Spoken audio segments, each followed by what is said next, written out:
Hello and welcome. I'm Leigh-Ann Gerrans and you're watching W News Extra, broadcasting live from the Arabiya studios. These are our top stories. Netanyahu eyes a full Gaza takeover as outrage mounts over starving hostages. The migrant deal between the UK and France comes into force today, promising one in, one out. Just 3 days from Trump's Russian sanctions deadline, the Kremlin brushes off his tariff threats as Putin pushes ahead in Ukraine. And greetings from California. Rupert Murdoch's News Corp prepares to introduce a new daily newspaper in Los Angeles, but have papers already had their heyday?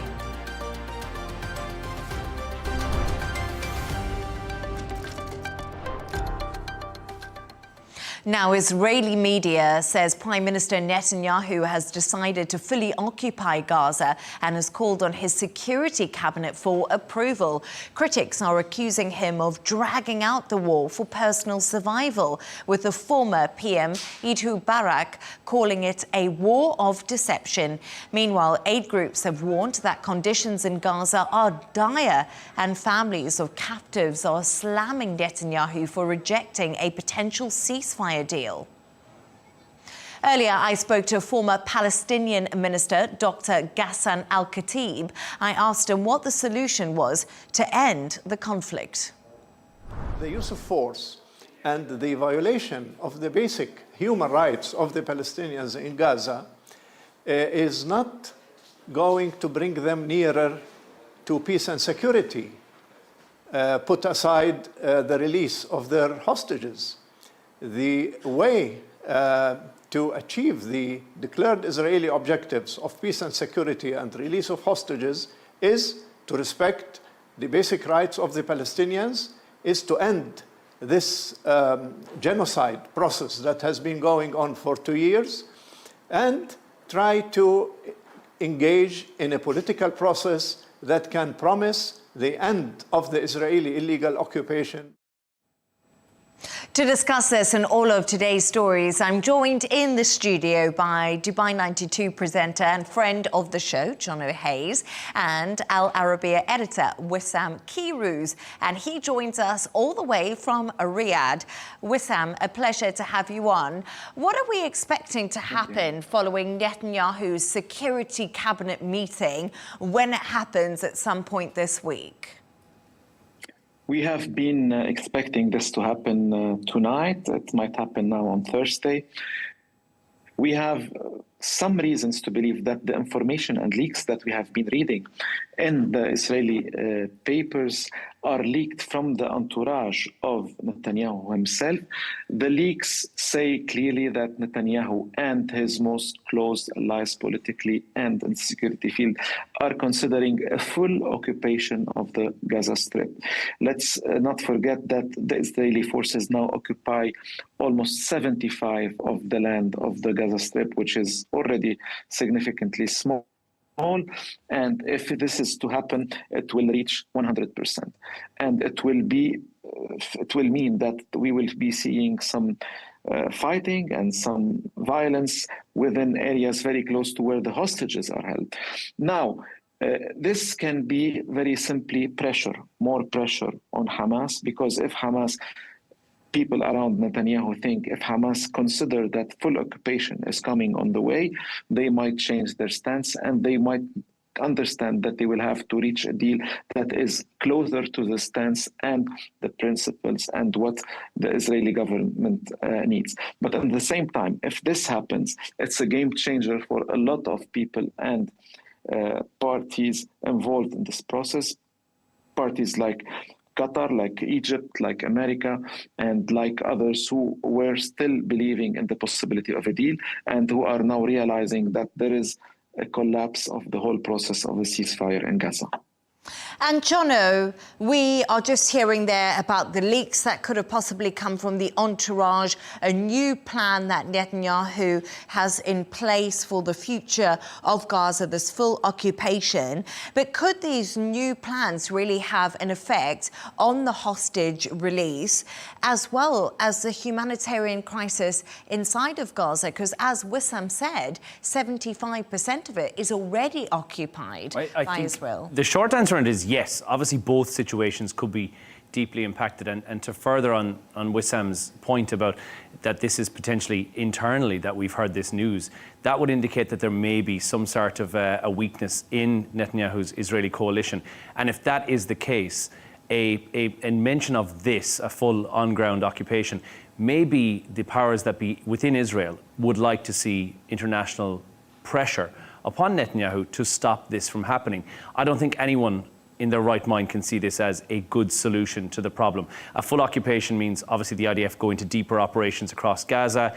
There are areas in there where we know there are hostages currently held, and even from conversations that you've had with family members of hostages, that's the last thing that any family member would want to potentially happen here.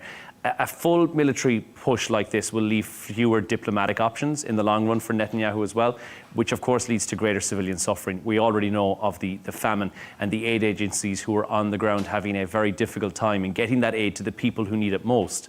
That will only be made more difficult, if not, in fact, almost impossible, should we see Israel go on a full on-ground offensive in the Gaza Strip, which I think is where, as we said, between hostages being in the crossfire, between the humanitarian crisis that will deepen because of this, and then obviously reducing the number of options that Netanyahu then has as a resolve, this can only spell bad news. And also, of course, there's the IDF, which have been involved in this war against Hamas since the beginning. Exhaustion when it comes in there, when you look at the troops. But earlier, as I did mention, I did speak to Rupert Murdoch, the father of an Israeli hostage in Gaza. He told me what life had been like for him and his family. Take a listen. The International Red Cross have not been provided any access to the hostages, not provide any type of medical attention. I have no acknowledgement from Hamas to this day about the fact that is he in their possession, and B, what his physical status is. And I hope that you agree with me, and I'm sure all the viewers would say that is the lowest type of psychological terrorism that any parent can endure.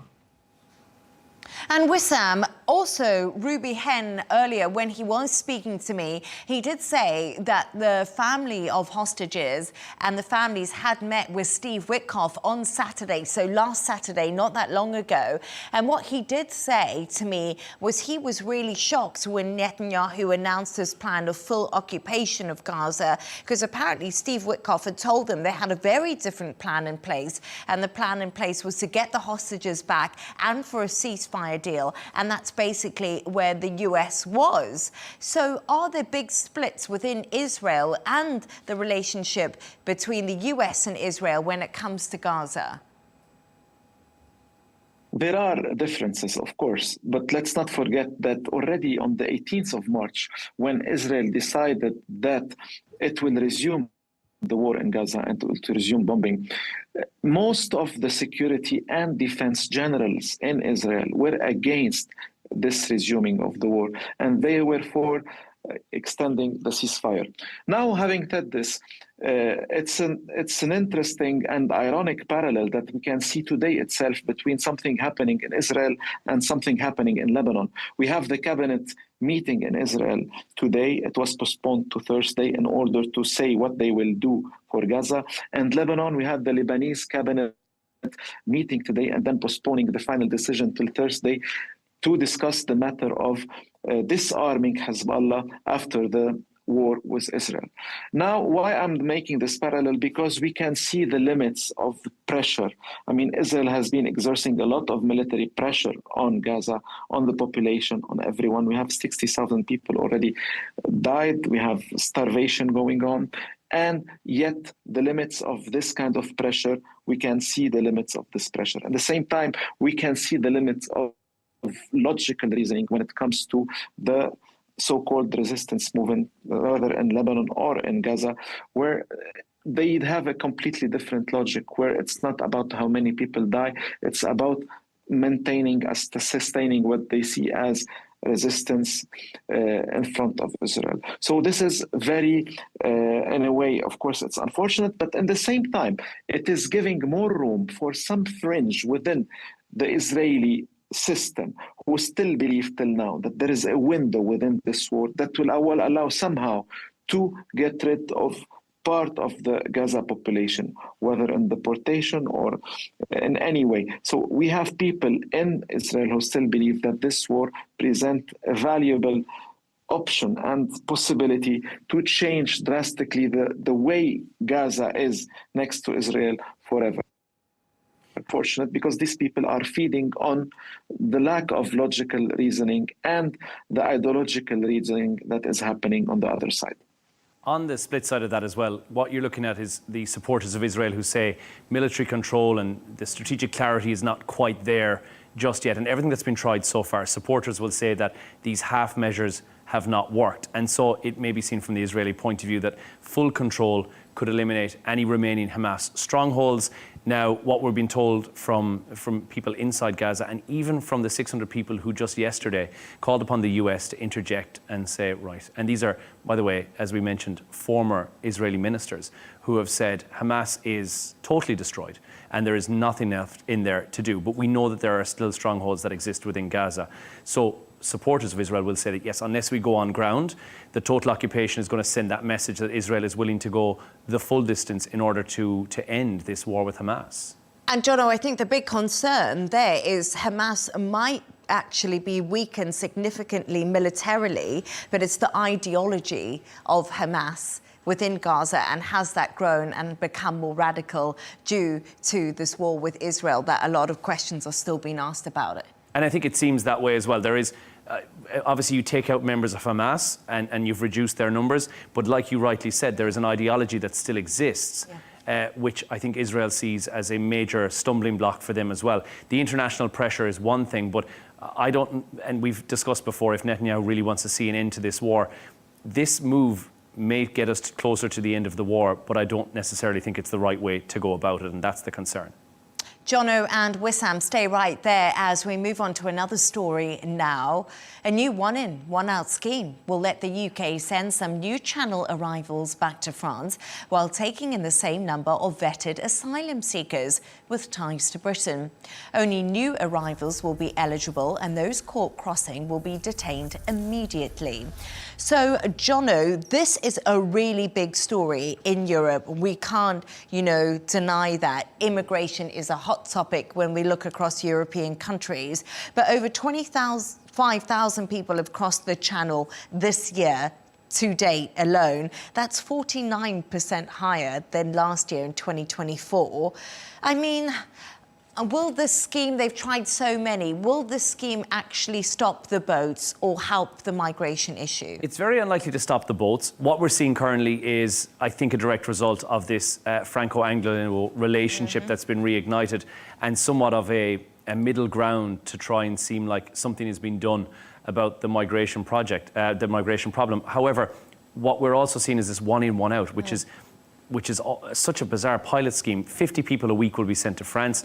The cap on this, 2,600 people a year. Given that 25,436 people have made that crossing so far this year, that really doesn't even touch the side of the numbers that need to be sent to wherever they need to go. But it's an unusual project in that what we're seeing is we're going to see asylum seekers brought from France to the UK, and sent back will be people who are there as illegal immigrants. What you now have to take into consideration, what the British public are concerned about, is where's the cost being saved? Because one of the main reasons, and certainly going into government, when Keir Starmer went into government, he said he would stop the boats. We are now quite a long stint into his tenure in number 10 in Downing Street, and we haven't seen the results just yet.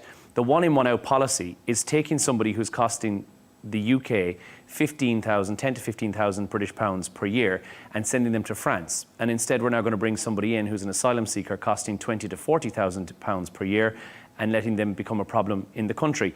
Is this solving the problem? Absolutely not. The deficit in the budget is already so astronomical that the UK doing this is likely to just even widen that gap further again.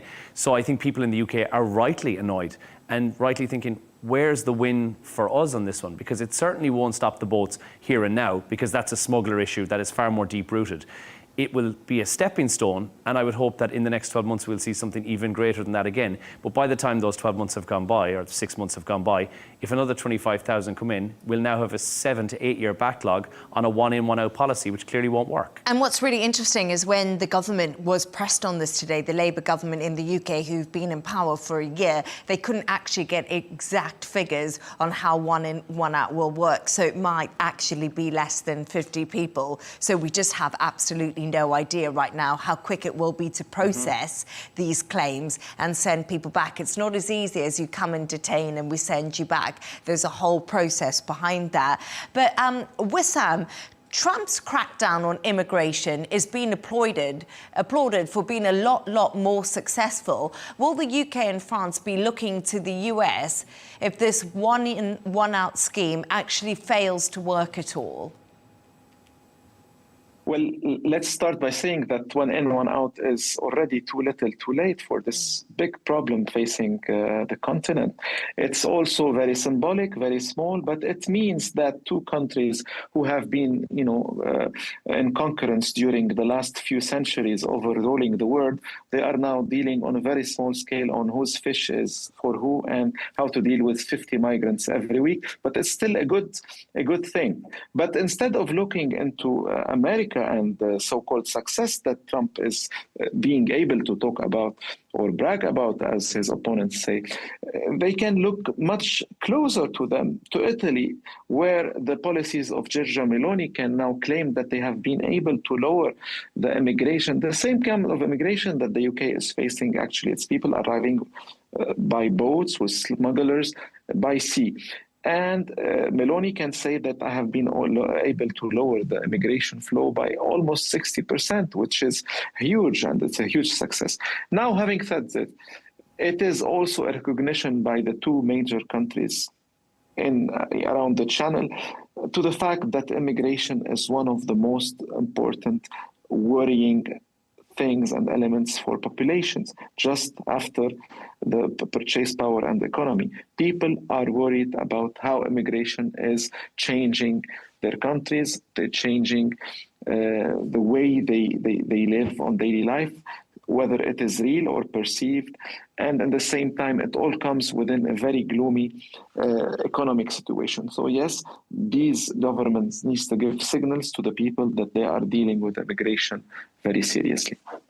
And Jono, just quick thoughts on the fact is when we look at this is a deterrent really to stop people entering the UK because they could be sent back. But the main issue, and you and Wissam touched on it, is really the smugglers. It's the gangs, but not enough seems to be done about the core problem. Well, nothing has been done, quite frankly, unless they're on the shore. The French authorities have not been able to approach the boats and dispose of them, which is what they tried to do. And also, regardless of what the new procedures are, whereby they can go into the waters and they can retrieve these boats, which is part of this deal as well, they will diversify. And we are just weeks away from that being the case. There is so much money at stake, and we're hearing reports of it between 10 to 15,000 British pounds being paid to a smuggler for each person, each one of these boats capable of carrying 54 people, some of them even more if they crowd them on board there. There's far too much money at risk on a £500,000 boat that is crossing the channel to not want to diversify and find another way to do it. And I think in a couple of weeks' time, we'll see that becoming an issue, whatever that may be. And also, we must remember that it's a perilous, treacherous journey across the channel. Well, in the boats they're in, yeah. It's in the boats they're in, and it might not be far between France and the UK, but people are still losing their lives every time they do try to make this journey. Thank you so much for your thoughts on that. Let's move on now.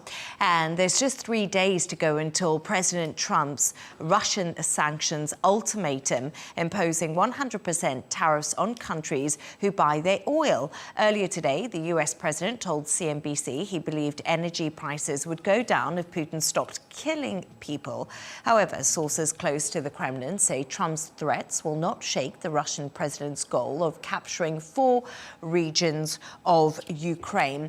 Wissam, so what do you think about this? If oil prices go down, Putin will stop killing people. Do you agree with what President Trump is saying? And we know oil prices are pretty much down today. They are pretty much down, and it has been basically one of the most important things that Trump has been able to maintain to launch his policies. At the same time, Russia and Putin, they have shown a lot of resilience economically. I have been recently speaking to a friend of mine in Russia and who told me, Wissam, believe me, we have the feeling, at least here in Moscow, that we are living in some of the greatest times economically in Moscow, which means that they have been able to adjust. And we believe also that whatever sanctions can be taken, Russia will be able somehow to weather. Now, we have been waiting for yet another ultimatum by Trump. Now we are talking about Friday. If this works, Trump should be putting a lot of more, tariffs on people who are dealing and buying oil from Russia and mostly China and India. Now, my first thought is that now the tariffs is now a one weapon for all, one weapon, one American weapon that Trump is using for everything. If you do something with regards to recognizing a Palestinian state, you get a higher tariff. If you sell or buy oil from Russia, you will get a higher tariff. So this one policy might not be very efficient. We have seen one serious, image that is going more into the military side, which is America using or taking 2 submarines closer to Russia. Now, it's not me who is saying this, it's the Russian press and also in the West. Putin and Trump seem more likely to be on a collision course. But at the same time, a lot of analysts still believe that Trump will not be in such a very, aggressive or negative stance with Russia, because it's a game changer for the whole thing he promised, which is entente, apaisement, better relation, and peace.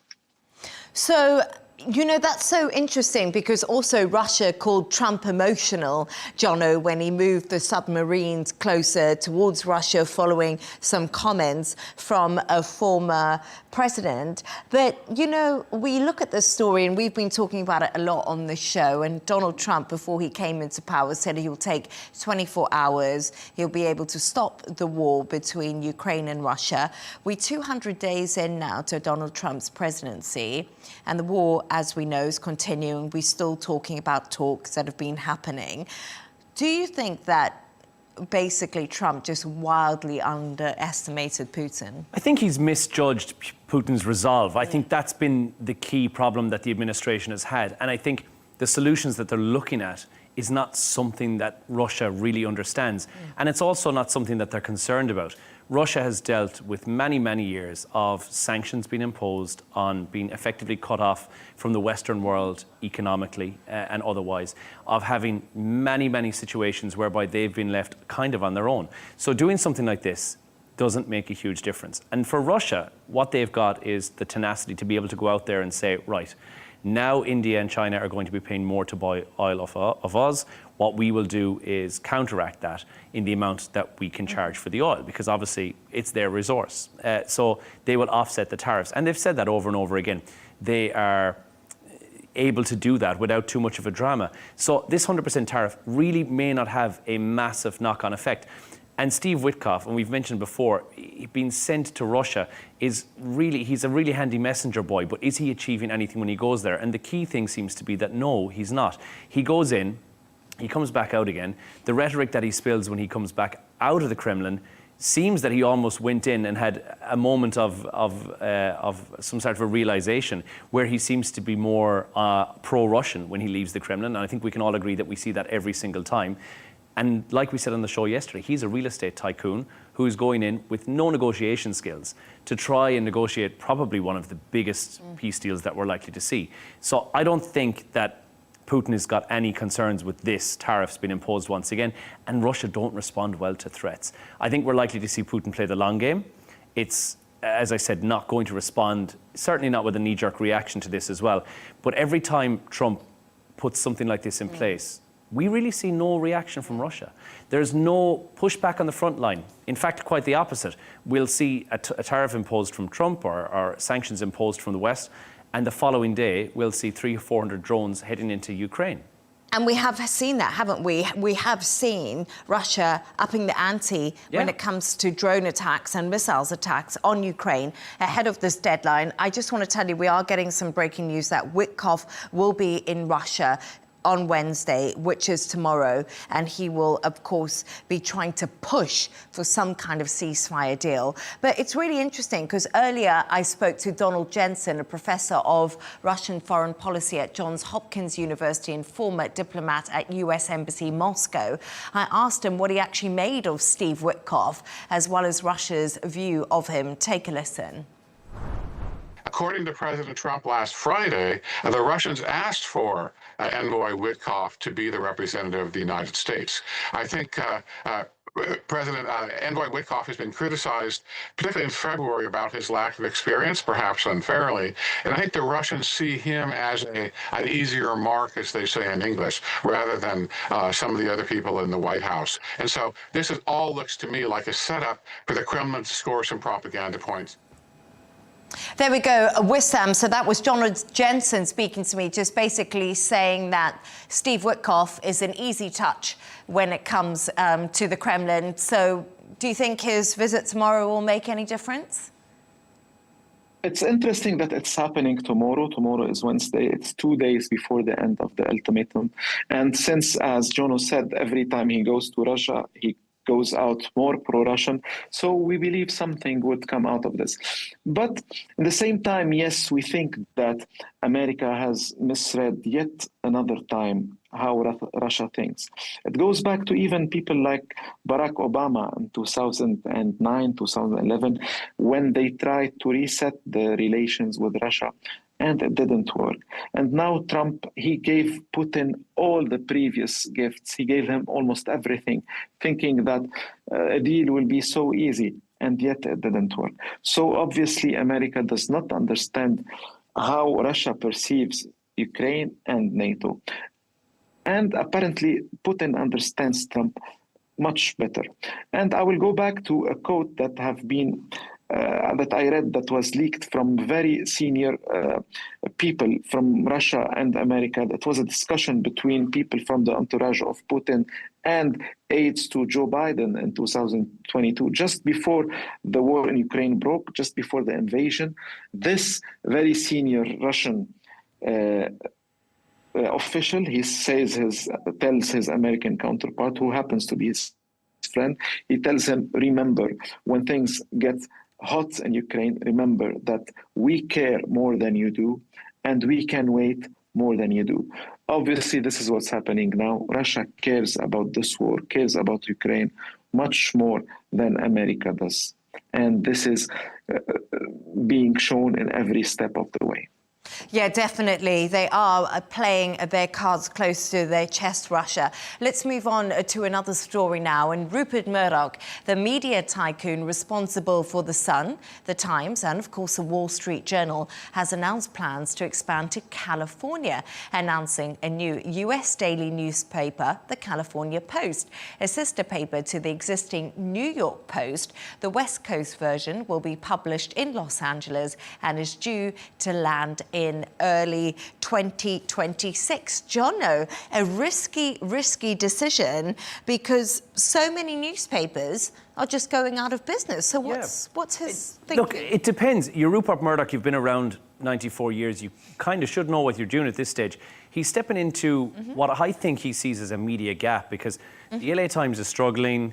They've got layoffs, they're obviously shrinking readership as well, which is happening across the board, but also the digital decline when it comes to what are seen as trusted news sources and where people are actually getting their news sources from. Because and if people want to pay for subscriptions, Jono? I think, and that's, subscriptions are obviously such a hindrance to people getting towards, there's a paywall factor whereby people would prefer to get their news from social media because realistically that's probably more instantaneous than any of the newspapers that you're reading. And so that does step in the way as well. Now, what you have to question here is, does a New York Post style format with those bold headlines, the celebrity salacious gossip and the political dramas in there as well, does that appeal to a California reader? And is that what he's thinking? They crave punchier headlines and he's seen a gap in the market? Or does he have simply too much money, not enough sense, and has had a little passion project where he thought, wouldn't it be nice to have a newspaper in California at a time, as you rightly said, ad revenue newspapers is down by 80% in the last 20 years alone. Print newspaper circulation is at an all-time low. I think it's dropped by 90% since the 1990s. And 3,000 newspapers have shut down in the US since 2005. So it seems an unusual move unless he's going to buy and utilize the digital assets that he has in this gap, then he thinks, right, I'm going to do it all online, because it's certainly not going to be a print publication that's going to fly off the shelves. That's no longer the case. And it's interesting because the New York Times is actually the most read newspaper in the world still, but I don't know how many people are still buying a physical copy. But Wissam, to me, this seems like a political move almost, if we look at it, from Rupert Murdoch, because we know that Democrats are very strong in California. We know that, I don't know, what do you think of that? Do you think he's looking for political influence? Well, he has political influence already that is somehow, shrinking because the media is, and the media influence is changing. It's a whole new spectrum of influence in the media. But there is a political element, of course. If you are Elon Musk and you used to be Republican, you move from California to Texas, and if you are Rupert Murdoch, you try to be more present in California, which is a very blue state till now, at least. It is still like this. At the same time, this guy, Rupert Murdoch, he's 94 years old, and he knows how to defy. He is an opponent of Donald Trump. At 94, he has the wisdom, the age. He's too old for this. He's too rich for this. And he also too young because he just got married and he has a lot of plans. So getting married and opening up for new media outlets in California, that's good news for him. But let's see, because at the same time, I have another story I wanted to talk about. Yesterday itself, French president just decorated the so-called last vendor of newspapers on the streets of Paris. So we live in a world that is changing a lot, and the newspaper, whether we like it or not, represents a dwindling, a changing world. And I don't know how much more influence can media moguls still have after 2025.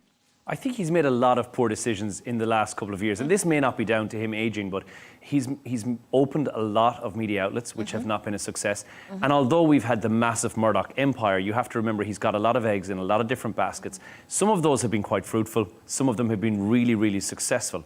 But that is a limited number, and if you look at the bigger group internationally, you'll see that a lot of money is going down the drain on things that really are not making a lot of return on investment for Rupert Murdoch. But sometimes you do it because you like to do it, Jono. And that's what I think it might be. I think what you're seeing is a 94-year-old who said, a lot of cash, not a lot of time, let's open a little newspaper. Yes, it may be a sensationalist story at the end of the day, but I don't know if he necessarily needs to make any money out of this and just wants it as a project. But as you said, he's a 94-year-old man. Wissam made the point, he just got remarried. He's maybe got a zest for life, and maybe he just loved the old-style newspaper and wants to get people reading it again. I don't know. We don't know. Maybe we should interview Rupert Murdoch and see what his reasons are for it. But when you are 94, you just do it. I mean, you don't have time and you have the money. So this is what you have been doing for the last 60 years. So go ahead, you open a new outlet because you're Rupert Murdoch. And as they say, more money, more problems. But anyway, finally, Wissam and Jono have come up with a couple of quirky stories of the day. And actually, Wissam, we're going to start with yours because it's a really interesting story and it's about adult pacifiers. They're becoming really popular and I just want to know why. It's a very weird, nice and funny story coming to us today from China, we have been seeing the rise of a new social trend. It's on TikTok, but it's also in the newspapers. It's everywhere. Adults are using pacifiers more frequently. You see pacifiers in the mouths of adults on the streets, in the meetings, everywhere. Adults are using pacifiers just because it makes them feel good. Now, why is it happening? Because psychologists in China are really trying to find an answer. Is it the result of a society that is more disintegrated, a society where people are living more alone, so loneliness, and this desire to be back to the fetus position, like, when you are alone, you sleep and you just sleep like a fetus, or even some people, they could put their thumb in their mouth. It's basically, for some psychologists, it's the same thing. It's people who can feel or try to find some more comfort and safety in a world that is much more harder to live in. But I understand that, but I wouldn't see myself, at least, doing this. But we live in a world where adult babies are a reality, apparently, in China specifically. The pictures, Jono, Terrifying. terrified me. Terrifying, I can't imagine walking up the street sucking your tummy. Well, that's because there's a social stigma attached to it. And I think, to take Wissam to question you on that, but I think there's something very comforting about that feeling of, and I've woken up on flights, and actually in several places that I shouldn't have, with my thumb in my mouth, because that's something I did when I was younger. And I think it gives you that feeling of, it is, like you said, Wissam, it's that feeling of being in the fetal position and having something to pacify yourself with. It is very comforting. Does it look ridiculous in adults? I mean, yes, they need to, if you diamante encrust them, maybe it makes it a bit more adult. Maybe that's the safe bet. We just need to have an adult version of it and remove the social stigma. And I think I'm all for it. I loved my dummy when I was a child. I absolutely loved it. And I remember I used to have a little necklace around it because I kept on losing it, like picking it up off the ground. But great story. Thank you so much. Can I add one very small story? It's personal. It happened with me some 16 years ago. I was with my wife and we had our little baby girl, Sama, and she was crying and we were all in chaos and panicking. And my wife was telling me, Wissam, get me the pacifier, get me the pacifier. And without even thinking, I get the pacifier and I put it in the mouth of my wife herself. It is a personal, real story. And for all the men listening out there, did it help calm her down? It was a big laugh, a very big laugh. We still remember it till now. And Jono, I just want to also talk to you about your story, because it's about Scavenger Seagulls in Turkey who have come up with a new technique to get food. I think it's genius. Yeah, I mean, super clever. I've always said Turkey, seagulls are the next sentient beings that we've got to be worried about, because I think first of all, they're getting bigger. Yeah. Second of all, they're getting more aggressive. And I think they're becoming more intelligent as well. And this latest story just proves that. We are used to seeing seagulls making their way into shops, stealing sandwiches, making their way down and stealing somebody's fish and chips from a seaside resort. Well, now they've gone one step further. In Turkey, they've got this amazing idea. There's public cat food kiosks where cats can go up and people can have the food dispensed to these cats who are in desperate need of food. Seagulls have discovered that if a cat makes a noise near these dispensers, people will come up and put recyclables into the receptacle or coins into the receptacle, and animal food will emerge from the bottom of it. Kibble will emerge from the bottom, which allows them to feed stray animals with biscuits. And they have gone so far as to mimic the cat exactly. I think we have a clip of this as well where you can have a listen. Yeah.